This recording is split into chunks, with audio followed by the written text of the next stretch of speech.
আসসালামু আলাইকুম সুপ্রিয় শিক্ষার্থী বন্ধুরা, তোমরা কেমন আছো? আশা করি তোমরা সবাই ভালো আছো।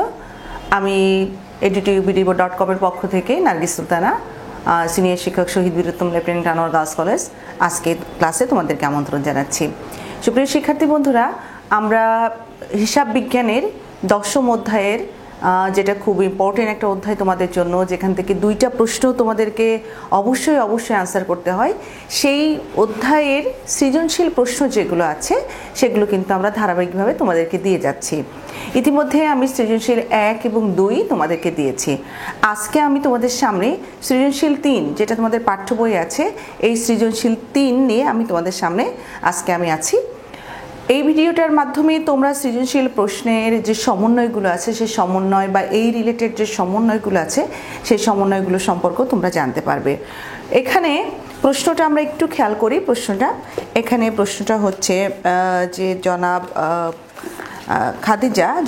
খাদিজা অ্যান্ড কোম্পানি একটা প্রতিষ্ঠানের নাম, যে প্রতিষ্ঠানে তোমার কতগুলো খতিয়ান উদ্বৃত্ত। আমরা জানি যে এই আর্থিক বিবরণী প্রস্তুতের জন্য আমাদের সর্বাগ্রে যেটা প্রয়োজন সেটা হচ্ছে খতিয়ান উদ্বৃত্ত, যেটা রেয়ামিল। খতিয়ানের উদ্বৃত্ত দিয়ে আমরা যেটা প্রস্তুত করে থাকি সেটা রেয়ামিল। এই রেয়ামিলটা হচ্ছে তোমার এই আর্থিক বিবরণী প্রস্তুতের মূল ভিত্তি।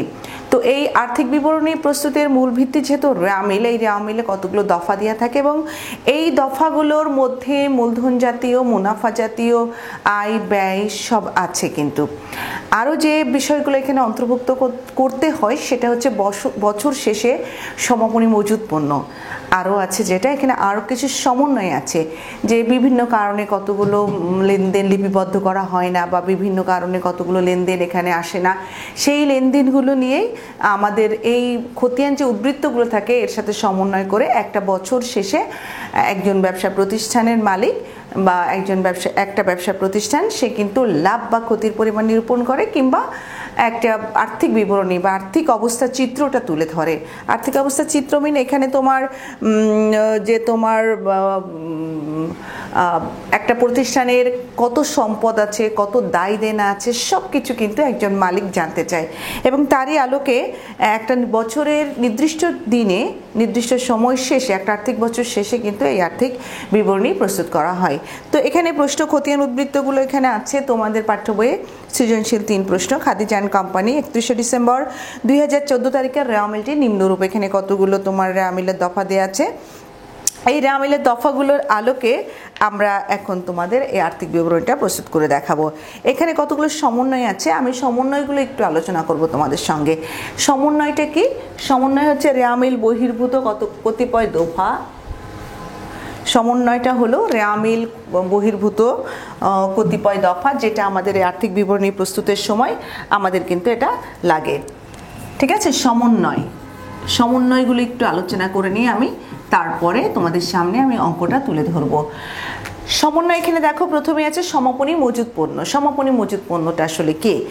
একটা বছর শেষে একটা কারবার প্রতিষ্ঠানে যে অবিক্রিত বা যে পণ্যটা বিক্রি হয়নি সেই পণ্যগুলো তোমার হচ্ছে সমাপনী মজুদ পণ্য। সমাপনী মজুদ পণ্য কখনো রেয়ামিলে আসে না, সুতরাং এটা সমন্বয়ে থাকবে অবশ্যম্ভাবী। এরপর আসছে পণ্য ক্রয় 2000 টাকা লিপিবদ্ধ হিসাবভুক্ত হয়নি। অনেক সময় হচ্ছে কি, যে পণ্য ধারে ক্রয় করেছি বা নগদেই ক্রয় করলাম না কেন, কোনো কারণে ভুলে যেতে পারে, একজন হিসাব রক্ষক ভুলে যেতে পারে, প্রতিষ্ঠানে যে লেনদেনগুলো সংরক্ষণ করেন ভুলে যেতে পারে। সেই 2000 টাকা ধারে ক্রয় পণ্য যেটা আছে, পণ্য ক্রয় 2000 টাকা লিপিবদ্ধ করা হয়নি। সমন্বয়ে যদি নগদে উল্লেখ না থাকে আমরা এটাকে ধারে ধরে নিব। অন্য সময় যেমন আমরা জাবেদা করি, তখন যেমন পণ্য ক্রয় করা হলো আমরা এটা কিন্তু নগদে ধরি, বাট সমন্বয়ের ক্ষেত্রে এটা কিন্তু আমরা বাকিতে ধরে নিব যে বাকিতে ক্রয়কৃত পণ্য এটা লিপিবদ্ধ করা হয়নি। যদি নগদে কখনো উল্লেখ থাকে সেক্ষেত্রে আমরা নগদে যাব, না হলে আমরা এটা ধারে বা বাকিতে ক্রয় করা হয়েছে ধরে নেব। একইভাবে ধারে বা বাকিতে পণ্য বিক্রয় করা হয়েছে সেটাও কিন্তু ধরে নিতে হবে যদি নগদে উল্লেখ না থাকে। তো পণ্য ক্রয় এটা আমার কোথায় লিপিবদ্ধ হবে? এটা হচ্ছে আমার ক্রয়ের সাথে লিপিবদ্ধ হবে। ক্রয়ের সাথে এটা আমরা যোগ করে ফেলবো। আর যেহেতু ধারে ক্রয়, এখানে পাওনাদারের পরিমাণ কিন্তু বৃদ্ধি পাবে। খাদিজা অ্যান্ড কোম্পানির স্বত্বাধিকারী 1000 টাকার পণ্য উত্তোলন করেছেন যা হিসাবভুক্ত করা হয়নি। তো এখানে মালিক কারবার থেকে 1000 টাকার পণ্য উত্তোলন করেছেন।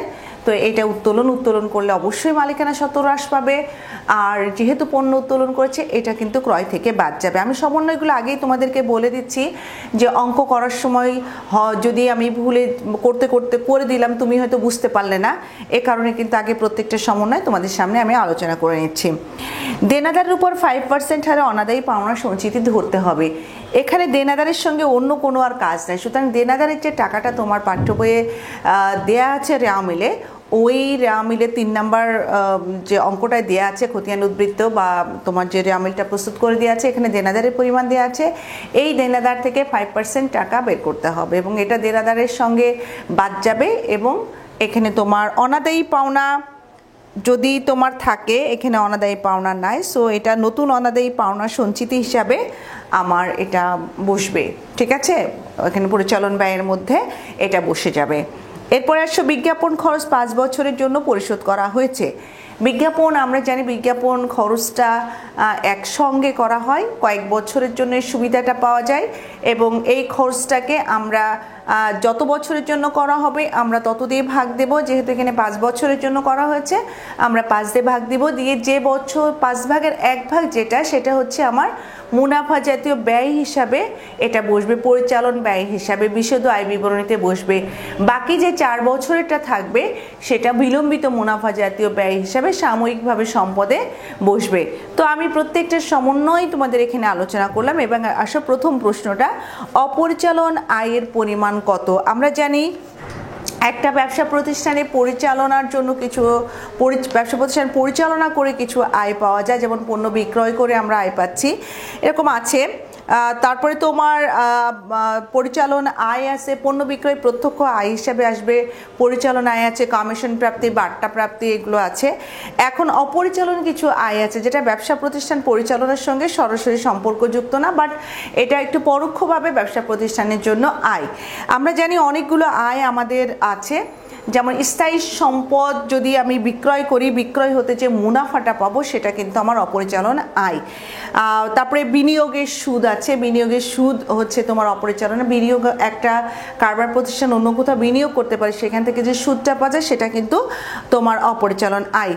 এরপরে তোমার আছে প্রাপ্ত লভ্যাংশ যদি কোথাও থাকে, আমি যদি কোথাও বিনিয়োগ করেছি সেখান থেকে আমি লভ্যাংশ পেলাম, এই লভ্যাংশটাও কিন্তু আমার অপরিচালন আয়। উপভাড়া, একটা ভাড়া নিয়ে একটা সাবলেট যেটা আমরা বলে থাকি, এই উপভাড়াটাও অপরিচালন আয়। শিক্ষানবিশ সেলামি আছে, এটাও কিন্তু অপরিচালন আয়। ব্যাংক জমার সুদ, তারপরে প্রদত্ত ঋণের সুদ, যদি কোথাও ঋণ দিয়ে দিই, ঋণও এক ধরনের কিন্তু বিনিয়োগ। এবং তোমার উত্তোলন, মালিক যদি কারবার প্রতিষ্ঠান থেকে কোনো কিছু উত্তোলন করে থাকে সেই উত্তোলনের সুদও কিন্তু অপরিচালন আয়। তো আমার এই প্রশ্নপত্রে আমি খেয়াল করব যে আমি কতগুলো তোমাদের বইয়ে যেগুলো আছে আমি সেগুলোই উল্লেখ করলাম। তো এখানে কোনটা আছে, আমরা পুরো রেওয়া মিল খুঁজে আমরা দেখলাম যে এখানে অপরিচালন আয় মাত্র একটাই আছে, কি সেটা শিক্ষানবিশ সেলামি। অন্য কোনোটা শিক্ষানবিশ ভাতা আছে 1300 টাকা, শিক্ষানবিশ সেলামি আছে 2600 টাকা। তো এই একটা কথাটা যদি তুমি ঠিকমতো লিখতে পারো তাহলে কিন্তু 2 এ 2 পাবে। তো আমরা এখানে 3 নম্বর প্রশ্নের উত্তর ক, 3 ক আমরা লিখব যে অপরিচালন আয়ের পরিমাণ নির্ণয়। অপরিচালন আয়ের পরিমাণ নির্ণয় লিখে আমরা এটা করে ফেলবো। অপরিচালন আয়ের পরিমাণ নির্ণয়, আসো অপরিচালন আয়ের পরিমাণ কত এখানে লিখি। 3 ক, অপরিচালন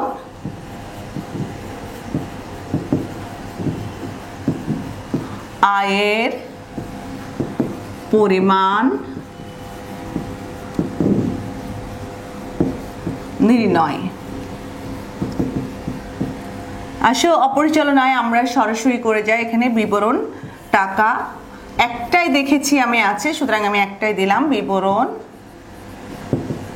এবং টাকা। শিক্ষানবিশ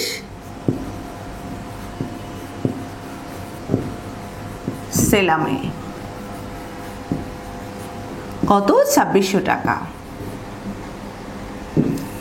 একটাই আছে, আমরা যোগ করে দিলাম, মোট 2600 টাকা এখানে আসলো।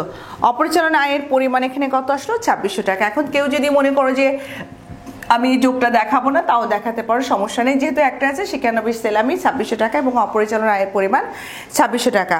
খ নম্বর প্রশ্ন এখানে কি বলেছে আমরা দেখি। উপযুক্ত তথ্যের আলোকে খাদিজা অ্যান্ড কোম্পানির মোট মুনাফা নির্ণয় করো। আমরা জানি মোট মুনাফা নির্ণয় করতে গেলে নিট বিক্রয় থেকে বিক্রিত পণ্যের ব্যয় বাদ যাবে। নিট বিক্রয় থেকে বিক্রিত পণ্যের ব্যয় বাদ দিলে আমরা যেটা পাবো সেটা হচ্ছে মোট মুনাফা। তো আসো আমরা এখানে অঙ্কটা করে ফেলি। খাদিজা অ্যান্ড কোম্পানি বিশদ আয় বিবরণী আমরা লিখব। খাদিজা শখটাকে ঠিক মতো পূরণ করতে হবে। আমরা যদি বলি, অনেকে বলে থাকে যে ছক শুধু শখ হিসাব বিজ্ঞানে করে রাখলে নাম্বার পাওয়া যায়, বিষয়টা একদম ঠিক না। ছক সঠিক হলে অঙ্কে নাম্বার পাওয়া যায়, কিন্তু ছক ভুল গেলে অঙ্কে যদি সঠিক হয় সেক্ষেত্রে কিন্তু নাম্বার কাটা যাবে তোমার। বোর্ডে কিন্তু এই ছকের জন্য নাম্বার বরাদ্দ আছে। বোর্ডে যখন আমরা খাতা দেখি তখন কিন্তু এই ছকের জন্য নম্বর বরাদ্দ থাকে। তোমরা এটা মাথায় রাখবে, ছকটা সঠিকভাবে হওয়া খুব জরুরি। এখন আসো খাদিজা অ্যান্ড কোম্পানি বিশদ আয় বিবরণী।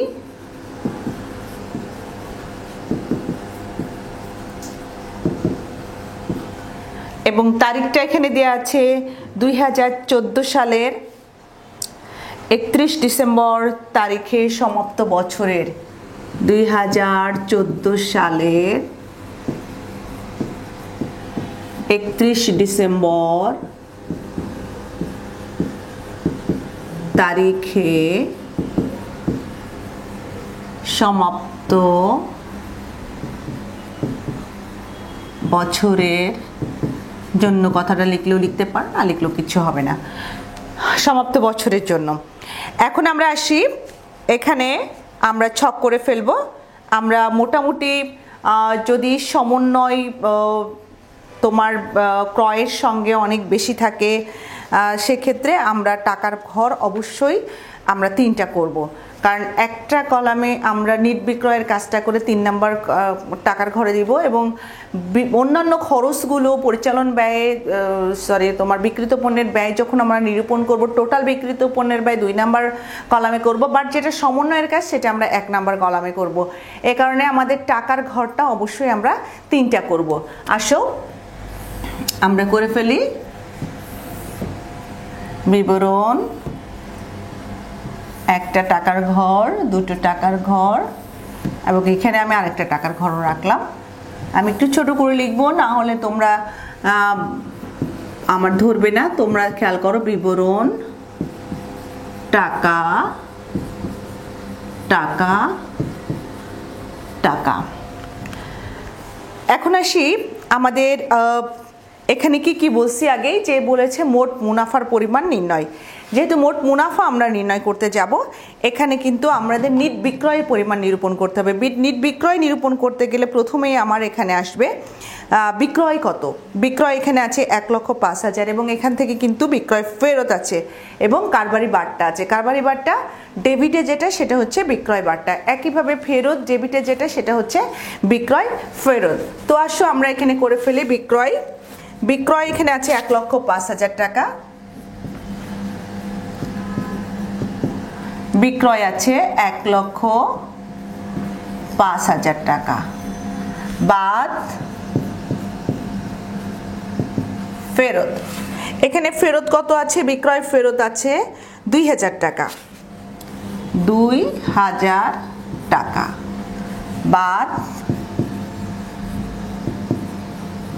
কারবারি বাট্টা।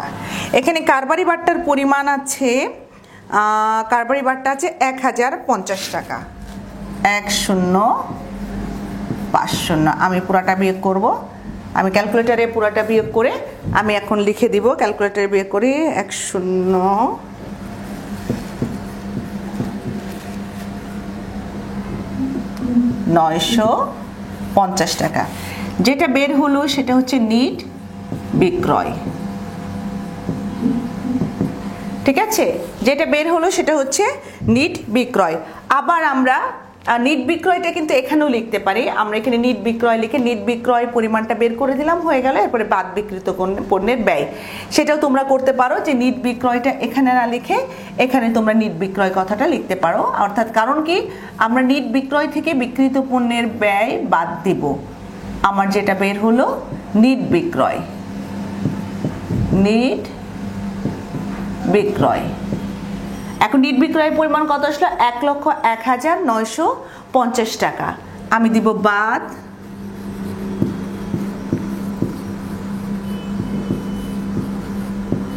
বিক্রিত পণ্যের ব্যয়। বিক্রিত পণ্যের ব্যয় বের করতে গেলে প্রথমেই আমার যেটা লাগবে সেটা হচ্ছে প্রারম্ভিক মজুত পণ্য। এই প্রারম্ভিক মজুত পণ্যের পরিমাণ আছে এখানে 15,000 টাকা। প্রারম্ভিক মজুত পণ্য,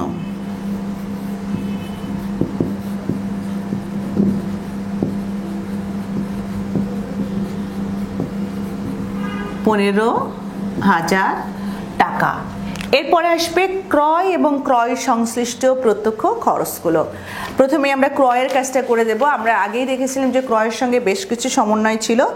এখানে ক্রয়, ক্রয় ফেরত, কারবারি বাট্টা বাদ, সমন্বয়ে অলিখিত ক্রয় ছিল এবং পণ্য উত্তোলন ছিল মালিক কর্তৃক। প্রত্যেকটা কিন্তু ক্রয়ের সাথে কাজ আছে। তো এখানে ক্রয় 40,000, বাদ ফেরত 1,000। ক্রয়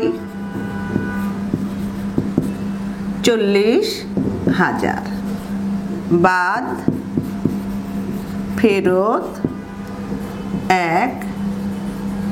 1,000। আমি দেখো একবারে কাজটা করব, এ কারণে কিন্তু ব্র্যাকেট দিয়ে কাজ করে যাচ্ছি। তোমরা চাইলে প্রত্যেকটা স্টেপ বাই স্টেপ করে আসতে পারো, সেক্ষেত্রে তোমার সময় বেশি লাগবে, অন্য কোনো কিছু না। কারবারি বাট্টা 750, বাদ কারবারি বাট্টা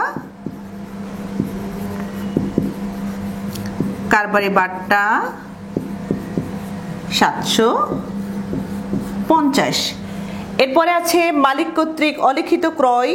এখানে আছে অলিখিত ক্রয় আছে তোমার 2,000 টাকা এবং মালিক কর্তৃক পণ্য উত্তোলন আছে 1,000 টাকা। তো আমরা লিখব যোগ অলিখিত ক্রয়। ধারে ক্রয়কে অলিখিত ক্রয় বলা হয়, যে ক্রয়টা লেখা হয়নি। অলিখিত ক্রয় 2,000, আর আছে পণ্য উত্তোলন।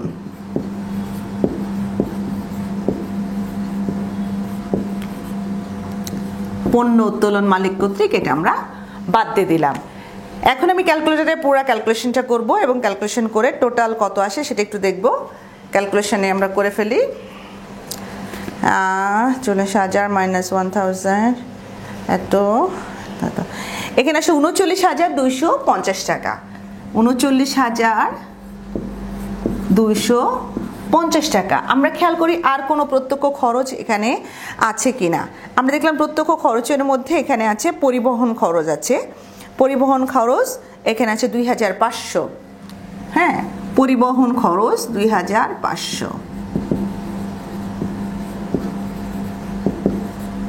2,500 এই টাকাটা থেকে এখন কিন্তু আমাকে বাদ দিতে হবে ক্রয় এবং ক্রয় সংশ্লিষ্ট যত প্রত্যক্ষ খরচ আছে এবং তোমার প্রারম্ভিক মজুত পণ্যের সমষ্টি থেকে বাদ দিতে হবে সমাপনী মজুত পণ্য। দিলে যেটা আমরা পাবো সেটা বিক্রিত পণ্যের ব্যয়। এখন আমরা বাদ দিব বাদ সমাপনী মজুত পণ্য।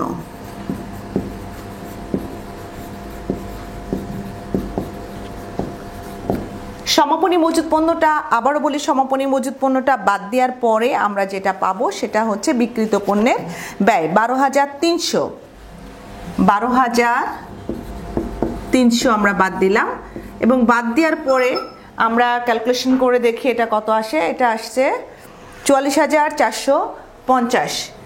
44,450 এটাও কিন্তু আমরা বাদ দেবো। একটু খেয়াল করো তোমরা যে নিট বিক্রয় থেকে আমরা ফেরত বাদ দিলাম, কারবারি বাট্টা বাদ দিলাম, দেওয়ার পরে যেটা পেলাম এটা হচ্ছে নিট বিক্রয়। বিক্রিত পণ্যের ব্যয় প্রারম্ভিক মজুত পণ্য ক্রয় থেকে আমরা ফেরত বাদ দিয়েছি, কারবারি বাট্টা বাদ দিয়েছি, অলিখিত ক্রয় যোগ করেছি, পণ্য উত্তোলন বাদ দিয়েছি এবং বাদ দেওয়ার পরে আমরা এর সঙ্গে যে ক্রয়টা পেয়েছি নিট ক্রয়ের পরিমাণ পেলাম এখন পরিবহন খরচ যোগ করেছি এবং সমাপনী মজুত পণ্য আমরা বাদ দেওয়ার পরে আমাদের যে রেজাল্ট আসলো 44,450, এই 44,450 হচ্ছে বিক্রিত পণ্যের ব্যয়। এই বিক্রিত পণ্যের ব্যয় এখন আমরা কি করব, এই নিট বিক্রয় থেকে বাদ দিব, দিলে আমরা যেটা পাবো সেটা হচ্ছে মোট মুনাফা। আর যদি তোমার নিট বিক্রয়ের পরিমাণ কম হয় এবং বিক্রিত পণ্যের ব্যয়ের পরিমাণ তোমার বেশি হয়, এটা যদি কম হয় এবং এটা যদি বেশি হয় সেক্ষেত্রে আসবে মোট ক্ষতি। এখন আমরা ক্যালকুলেটরে বাদ দিয়ে দেখি কত আসে, করার পরে 57,500। সুতরাং মোট মুনাফা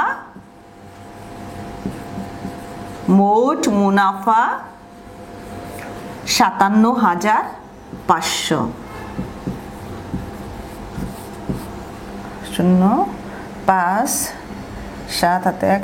57,500 মোট মুনাফা। তো এইভাবে আমরা তোমার মোট মুনাফার পরিমাণটা নিরূপণ করতে পারবো অন্যান্য অঙ্কের ক্ষেত্রে। আর এটা তো আমরা শিখলামই। তোমরা এই অঙ্কগুলো কিন্তু খুব ভালো করে করবে, কারণ পরীক্ষার টেস্ট পরীক্ষা, প্রি টেস্ট পরীক্ষা খুব সামনে তোমাদের। আর প্রি টেস্টে কিন্তু এই অধ্যায় থেকে 2টা অঙ্ক থাকবে। অন্যান্য অনেক প্রতিষ্ঠানেই আছে যেখানে প্রথম সাময়িক যাদের পরীক্ষা হয় সেখানে কিন্তু এই অঙ্কগুলো থাকে, বাধ্যতামূলকভাবে অলরেডি তোমরা করে ফেলেছো।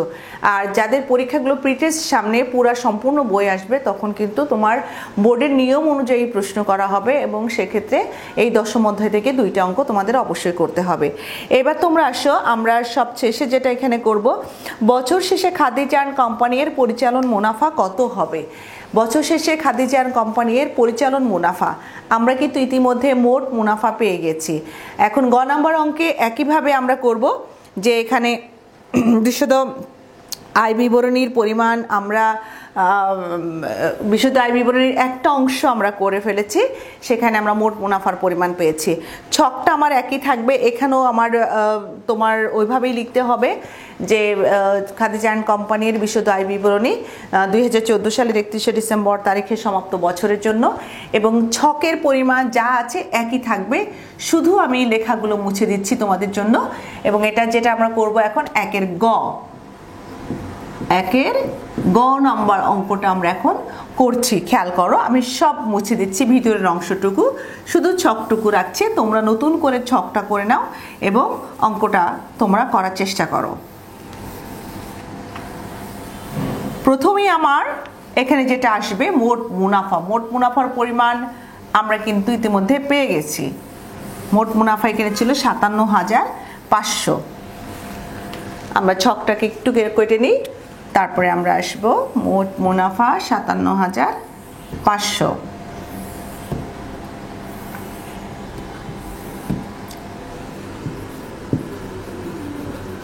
মোট মুনাফা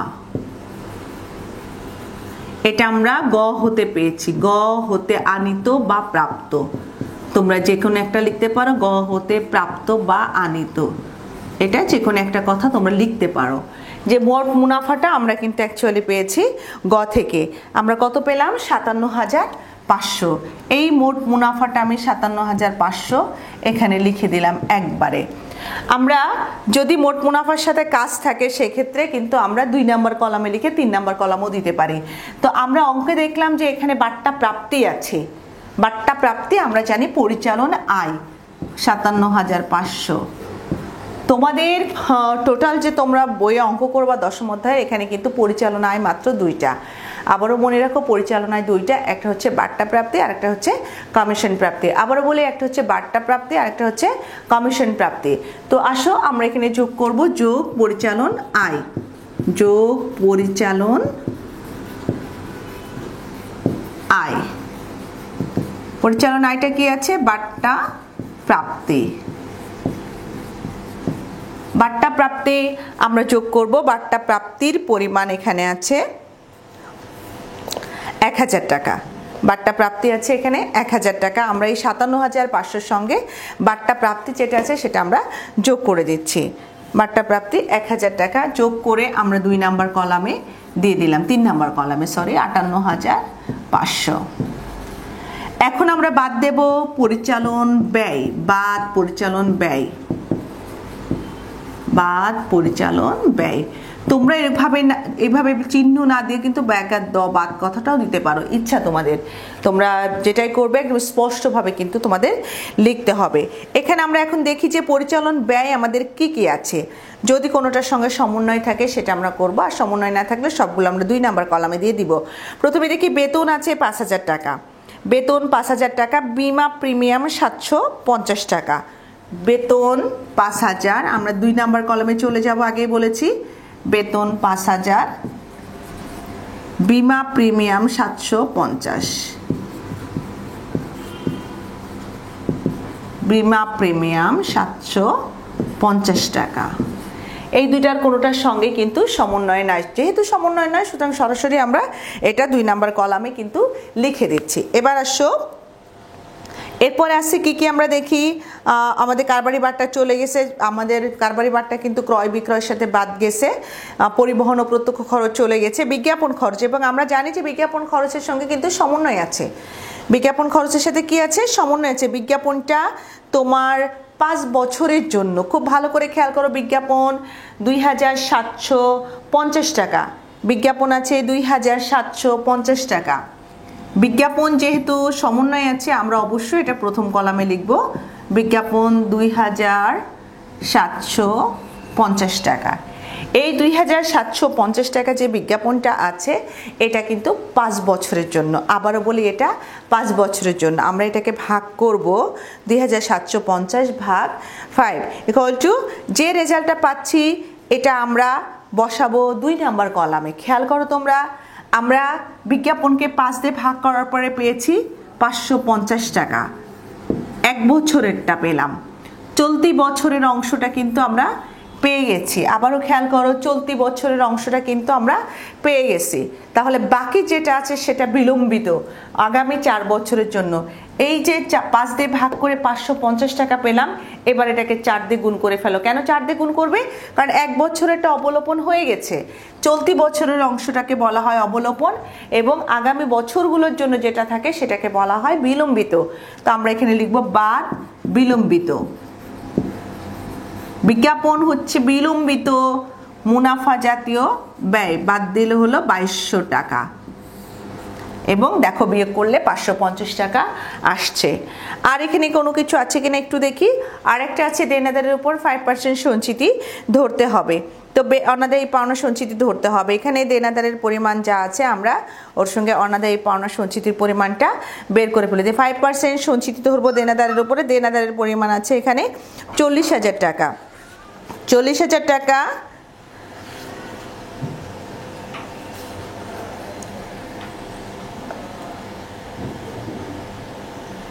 নতুন অনাদায়ী দেনাদারের উপর 4%, সরি 5% না 4% অনাদায়ী পাওনা সঞ্চিতির পরিমাণ ধরতে হবে। 5% না, যোগ নতুন। এখানে যেহেতু কোনো তোমার অনাদায়ী পাওনা নাই সুতরাং আমরা এটাকে নতুন হিসেবে যোগ করে দিলাম। নতুন অনাদায়ী পাওনা সঞ্চিতি, এবার আমরা যোগ করে দিলাম। আমার ক্যালকুলেশন করে বের হলো 1600 টাকা। সমস্ত পরিচালন আয়ের পরিমাণ কিন্তু আমি ইতিমধ্যে পেয়ে গেছি, এবং আমার অঙ্কটা ছিল পরিচালন মুনাফা। এখন আমি 5,750, 550 এবং 1600 টাকা যোগ করব, এবং যোগ করে আমরা 58,500 থেকে বাদ দেবো, এবং যোগ করার পরে যে রেজাল্টটা আমরা পাচ্ছি সেটা হচ্ছে 7,900 টাকা। এই 7,900 টাকা আমরা বাদ দিব তোমার 58,500 টাকা থেকে। 58,500 টাকা থেকে আমরা বাদ দিই, এখানে 0 0 6 0 50,600 টাকা। এখন যেটা আমরা পেলাম এটা আমাদের পরিচালন মুনাফা, এবং এটাই আমাদের কিন্তু প্রশ্নপত্রে চাইছে। আবারও বলি যে তোমাদের যখন পরিচালন মুনাফা পর্যন্ত চেয়েছে, পরিচালন মুনাফা পর্যন্তই আমরা অঙ্কটা করব। আবার খেয়াল করো যে মোট মুনাফা আমরা বিশদ আয় বিবরণী থেকে পেয়েছি, তোমার নিট বিক্রয় থেকে বিক্রিত পণ্যের ব্যয় বাদ দিয়ে। এখন আমরা যেটা করলাম, মোট মুনাফা আমরা খ থেকে কিন্তু খ থেকে আনিত আমরা গতে নিয়ে আসলাম, খ হতে আনিত খ হতে এনে আমরা এখানে বসিয়ে দিয়েছি 57,500। এর সঙ্গে আমরা পরিচালন আয় ছিল বাট্টা প্রাপ্তি, সেটা যোগ করেছি। যোগ করার পরে আমার রেজাল্ট আসছে 58,500 এবং এর সঙ্গে আমরা বাদ দিয়েছি পরিচালন ব্যয়। পরিচালন ব্যয়গুলো বাদ দেওয়ার পরে পরিচালন মুনাফা পেয়েছি। আমাদের প্রশ্নে কিন্তু এখনো রেয়া মিলে কিন্তু পরিচালন অপরিচালন ব্যয়ও ছিল, যেহেতু আমাদের নিট মুনাফা চাইনি সুতরাং ওই পর্যন্ত আমরা আর যাব না। তো শিক্ষার্থী বন্ধুরা, তোমরা এই অঙ্কটা তোমরা প্র্যাকটিস করো, আর এই একই নিয়মের আরও অঙ্ক দেখবে তোমরা টেস্ট পেপারে পাবে, যেহেতু তোমাদের সামনে প্রি টেস্ট পরীক্ষা। পুরানো আপু ভাইদের কাছ থেকে টেস্ট পেপারগুলো সংগ্রহ করে নিয়ে তোমরা বিভিন্ন স্কুলের যে টেস্টের অঙ্কগুলো আছে সেই অঙ্কগুলো কিন্তু তোমরা প্র্যাকটিস করতে থাকো। তো তোমরা সবাই ভালো থাকো, তোমাদের সবার প্রতি আমার শুভকামনা রইল। আল্লাহ হাফেজ।